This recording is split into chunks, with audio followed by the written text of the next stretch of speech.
Are you missing the community you once had? Hello, my name is Jennifer Longenecker, and I desire to encourage women to trust in the goodness of God and to help them nurture their faith. In the movie Castaway, a FedEx plane crashes in the South Pacific, stranding a lone survivor, Chuck Noland, on a nearby island. In a moment of frustration and anger after cutting his hand, Chuck throws a volleyball found in a washed-up package, leaving behind a bloody handprint. Feeling a profound loss of connection, he gently clears away some of the blood, leaving behind a cartoonish-looking face. He sets the ball on a stump and names the ball Wilson. Wilson becomes the community Chuck desperately desires.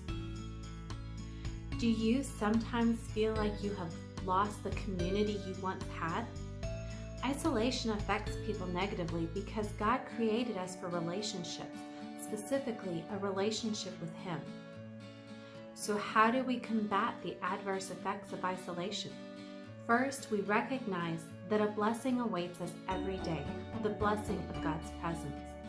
Secondly, we remember that He has a job for us, even amid a shelter-in-place mandate.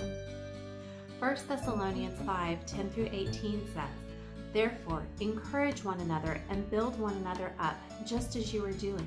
We ask you, brothers, to respect those who labor among you and are over you in the Lord and admonish you, and to esteem them very highly in love because of their work. Be at peace among yourselves. And we urge you, brothers, admonish the idle, encourage the faint-hearted, help the weak, be patient with them all. See that no one repays anyone evil for evil, but always seek to do good to one another and to everyone. Rejoice always, pray without ceasing, give thanks in all circumstances, for this is the will of God in Christ Jesus for you." In Paul's letter to the church in Thessalonica, he lists 12 jobs the church needs to be about doing. By carefully following this list, we can continue to instill a sense of community even amidst a shelter-in-place mandate. The Greek translation for encourage means to come close beside another and offer evidence that stands up in God's court. With churches finding it necessary to move to online fellowship, accountability suffers. It is more important than ever to have people who will come close beside us, to have a community that will encourage us to follow God's principles carefully. Building each other up is an extension of encouraging one another. To build a person up is to instruct them on how to build their character and guide them through the process.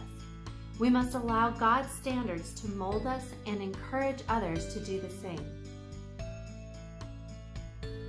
Churches are fighting to keep their community alive by offering online fellowship. Many moving parts must work together to make this a possibility.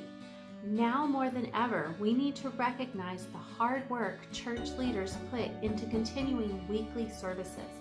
Now is a great time to get creative with how we acknowledge them. There is nothing like a global crisis to bring out the best and worst in people. It's easy to get angry when people do not behave the way we believe they should. When mandates confine us and schedules turn upside down, tempers are quick to ignite. One of the best ways I have found to combat frustration and anger is to plan how I will respond when disagreements start to rise. The more prepared I am, the quicker I act in kindness and love. When there's seemingly no place to go, it's easy to fall prey to idleness and to seek entertainment from devices. Let's commit to being diligent in encouraging our families to put their devices away, turn the TV off, and go for a walk, build a puzzle, or play a game together. We can also use this time to encourage our families to follow their dreams, seek out new hobbies, or pick up old ones. Not all of us are affected the same by the shelter-in-place mandate. It will naturally have a more significant impact on singles, single parents, widows, and extroverts. We can be mindful of anyone who falls into one of these categories and reach out to encourage and comfort them. Now is another opportunity for creativity. Some people have a higher risk of severe illness if exposed to COVID-19. This high-risk group includes older adults, people with asthma, people with compromised immune systems, and people with HIV. We can help these high-risk groups by following all the guidelines set up by the CDC and by offering to pick up their groceries or prescriptions. With schedule changes, a shortage of food options, and limited activities, patients will be in short supply. Fear only makes patience that much harder. God calls us to be patient with everyone, no matter what the circumstance. God calls each one of us to do good for others. How we achieve this will depend on His call, but we can all share stories of how communities pitch in to help medical personnel and high-risk groups. In the original Greek, rejoice translates to experience God's favor and be glad for His grace. This time of stillness presents an opportune time to ruminate on God's unmerited favor and to be thankful for His forgiveness and redemption. We can find happiness in His goodness. Prayer is essential to growing closer to God. It is also necessary for us to experience the peace that He promises for times such as this.